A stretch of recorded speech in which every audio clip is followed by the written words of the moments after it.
माही कि हमर मन पगलाता कि हमर मन पगलाता। अरे कोई नी कौन गलती जन भेजवाई दिहलू जेल, कोई नी कौन गलती जन भेजवाई दिहलू जेल।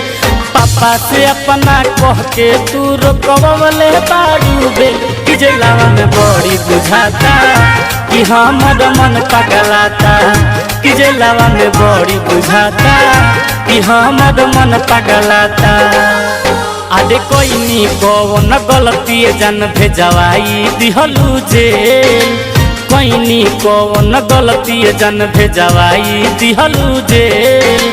आ पापा से अपना कही के तू रोकवले बारू बेल, कि जेलवा में बड़ी बुझाता कि हमर मन पगलाता, कि जेलवा में बड़ी बुझाता कि हमर मन पगलाता।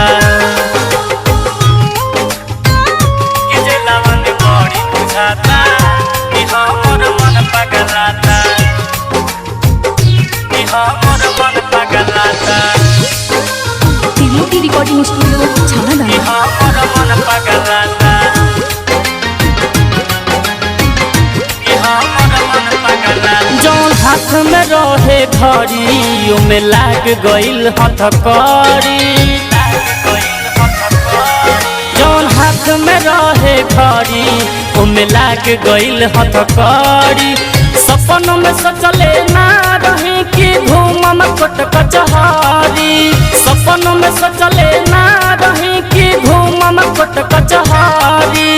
फाइल पर रोजे खाता नि खाना सुखले नाही घोटाता, कि जेलवा में बड़ी बुझाता कि हमर मन पगलाता, कि जेलवा में बड़ी बुझाता कि हमर मन पगलाता।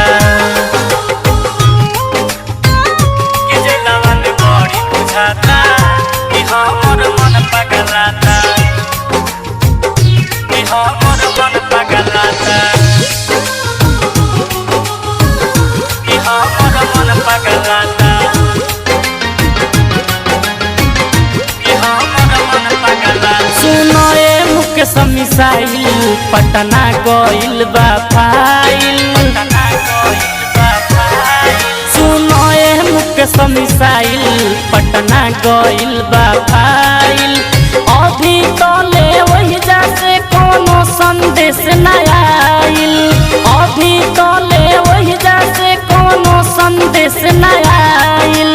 पप्पू भिखारी विजय मारत ताना बैठल गोड़े टेकाता, कि जेलवा में बड़ी बुझाता कि हमर मन पगलाता, कि जेलवा में बड़ी बुझाता कि हमर दिल दुखाता।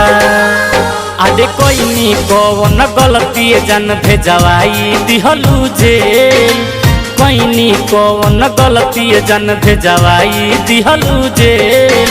आ पापा से अपना कही के तू रोकवले बारू बेल, कि जेलवा में बड़ी बुझाता कि हमर मन पगलाता, कि जेलवा में बड़ी बुझाता कि हमर मन पगलाता।